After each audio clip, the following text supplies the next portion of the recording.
खाने में ये 5 बदलाव लाएं किडनी रोगी और अपनी किडनी को करें स्वस्थ। नमस्कार, भारत होम्योपैथी के YouTube चैनल पर आपका स्वागत है।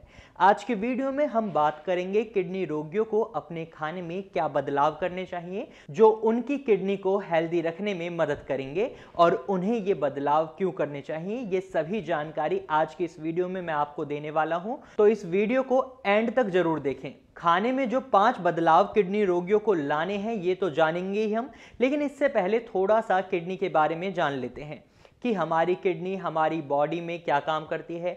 हमारी किडनी हमारी बॉडी में एक फिल्टर मशीन की तरह काम करती है।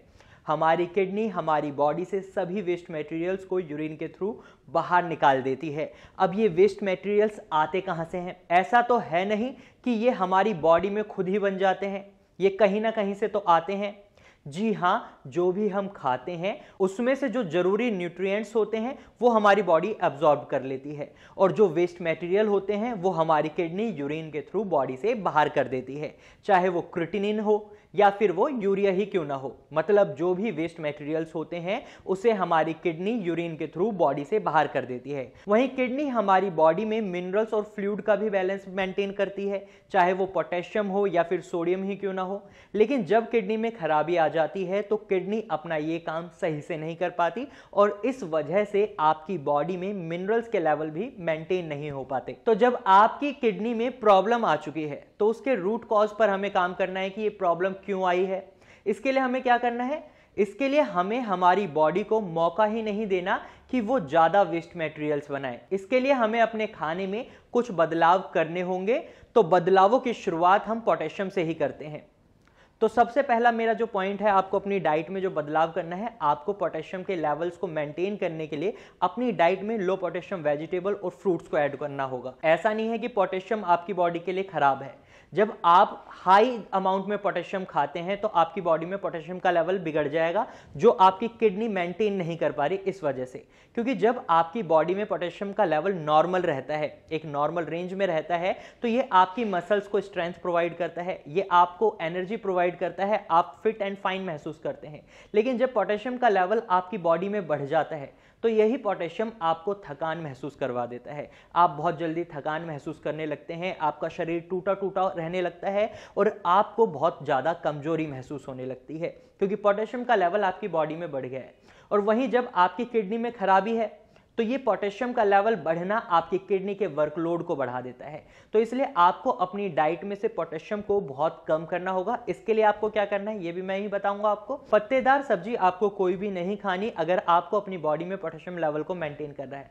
पत्तेदार सब्जियों की अगर हम बात करें तो पालक है, मेथी है, बथुआ है, इस तरह की जो भी सब्जियां हैं ये आपको नहीं खानी है। इवन पत्ता गोभी भी नहीं खानी है। वहीं आपको रूटी वेजिटेबल्स नहीं खानी है क्योंकि इनमें भी पोटेशियम की अमाउंट बहुत ज्यादा होती है। जो सब्जियां भूरे कलर की होती हैं, ब्राउन होती हैं, उन्हें भी आपको नहीं खाना क्योंकि जनरली जो सब्जियां जमीन के नीचे उगाई जाती हैं यानी रूटी वेजिटेबल्स होती हैं वही भूरे कलर की होती हैं, चाहे वो आलू हो, अरबी हो, शकरकंद हो। तो ये जो भी शकरकंद है, आलू है, अरबी है, ये जो भी सब्जियां हैं ये आपको नहीं खानी। आपको लो पोटेशियम वेजिटेबल्स खानी है। लो पोटेशियम वेजिटेबल्स की अगर हम बात करें तो लो पोटेशियम वेजिटेबल्स में आप वो सब्जियां खा सकते हैं जो पौधे पर लगी हैं, पेड़ पर लगी हैं। इसके लिए आप तोरई खा सकते हैं, घिया खा सकते हैं, परवल खा सकते हैं, बैंगन, इवन आप फूल गोभी भी खा सकते हैं। साथ के साथ मैं आपको 3 रूटी वेजिटेबल्स भी बता रहा हूं जो आप खा सकते हैं। ये किडनी पेशेंट्स को अलाउड होती हैं क्योंकि इनमें पोटेशियम की अमाउंट कम होती है। ये है मूली, प्याज और गाजर। आप ये 3 सब्जियां खा सकते हैं, इनमें कम पोटेशियम पाया जाता है। फलों की बात करें तो आप फलों में सेब खा सकते हैं, बनाना नहीं खा सकते क्योंकि बनाना में बहुत ज्यादा अमाउंट होती है पोटेशियम की।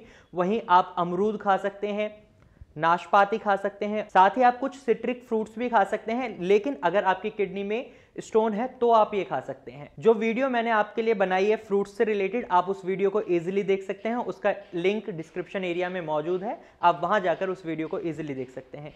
सेकेंडली, आपको क्या करना है? अपनी डाइट में शुगर के इंटेक को कम करना है क्योंकि हमारे पास जो पेशेंट्स आते हैं उनमें हम अक्सर देखते हैं कि डायबिटीज के पेशेंट्स ही हैं जो आगे चलकर किडनी पेशेंट्स बनते हैं। तो किडनी पेशेंट्स की एक रूट कॉज क्या हुआ कि डायबिटीज की प्रॉब्लम उन्हें जनरली मिलती ही है, तो उन्हें क्या करना है, शुगर की डाइट पर, अपनी डाइट पर, इंटेक पर लिमिट लगानी होगी। ऐसा नहीं है कि आप बहुत ज्यादा मीठी चाय पी रहे हैं। ऑल्थो किडनी पेशेंट्स चाय नहीं पी सकते, इसके लिए भी मैं वीडियो बना चुका हूं, उसका भी आपको लिंक डिस्क्रिप्शन एरिया में मिल जाएगा। तो ज्यादा शुगर को अपनी डाइट में इंक्लूड ना करें, क्योंकि ये आपकी बॉडी में ग्लूकोज बढ़ा देगी, और जब आपके ब्लड में ग्लूकोज ज्यादा होगा तो ये आपकी किडनी के लिए डेंजरस हो जाएगा। इसलिए आप अपनी डाइट में शुगर के लेवल्स को भी मेंटेन करें।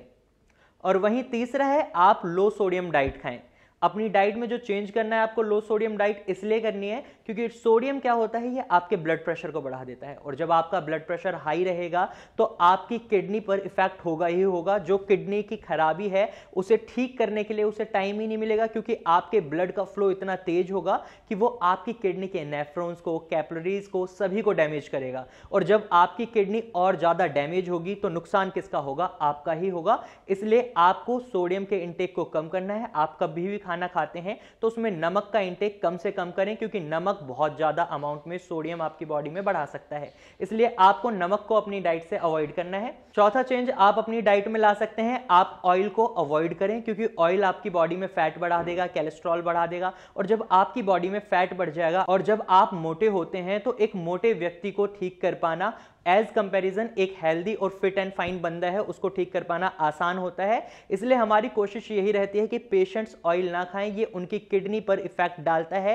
इनडायरेक्टली भी और डायरेक्टली भी, इसलिए आपको ऑयल को अवॉइड करना है। पांचवा पॉइंट जो मैं आपको बताने वाला हूं ये बहुत ही जरूरी है किडनी पेशेंट के लिए, उसे अपनी डाइट से हाई प्रोटीन को रिमूव करना है, एक्सक्लूड करना है। क्यों? क्योंकि हाई प्रोटीन आपकी बॉडी में क्रिएटिनिन बनाता है, और क्रिएटिनिन आपकी बॉडी में एक किडनी पेशेंट के लिए बहुत ही डेंजरस वेस्ट मटेरियल है, क्योंकि जब क्रिएटिनिन के लेवल बढ़ जाते हैं तो किडनी पेशेंट्स को डायलिसिस करवाना पड़ता है। कई बार सिचुएशन ऐसी आ जाती है कि डायलिसिस के बाद भी उन्हें किडनी ट्रांसप्लांट सजेस्ट कर दिया जाता है, और किडनी ट्रांसप्लांट और डायलिसिस दोनों ही काफी एक्सपेंसिव और पेनफुल प्रोसेसेस हैं, और किडनी ट्रांसप्लांट के बाद भी कोई गारंटी नहीं होती कि आपको जो किडनी लगाई गई है वो इफेक्टिव तरीके से काम करेगी या नहीं करेगी। तो ये भी हो सकता है आपने जो इन्वेस्ट करा है अपनी बॉडी में वो वेस्ट चले जाए। इसलिए कोशिश क्या रहनी चाहिए कि आप प्रोटीन की अमाउंट को कम से कम खाएं। आप नॉन वेज डाइट को अवॉइड करें, क्योंकि नॉन वेज डाइट में एक्सेस अमाउंट में प्रोटीन होता है। आप रेड मीट खाते हैं तो उसे बिल्कुल अवॉइड कर दें, आप चिकन खाते हैं उसे अवॉइड कर दें, मीट खाते हैं, मटन खाते हैं, फिश खाते हैं या सी फूड खाते हैं, इवन आप अंडे को भी अवॉइड करें।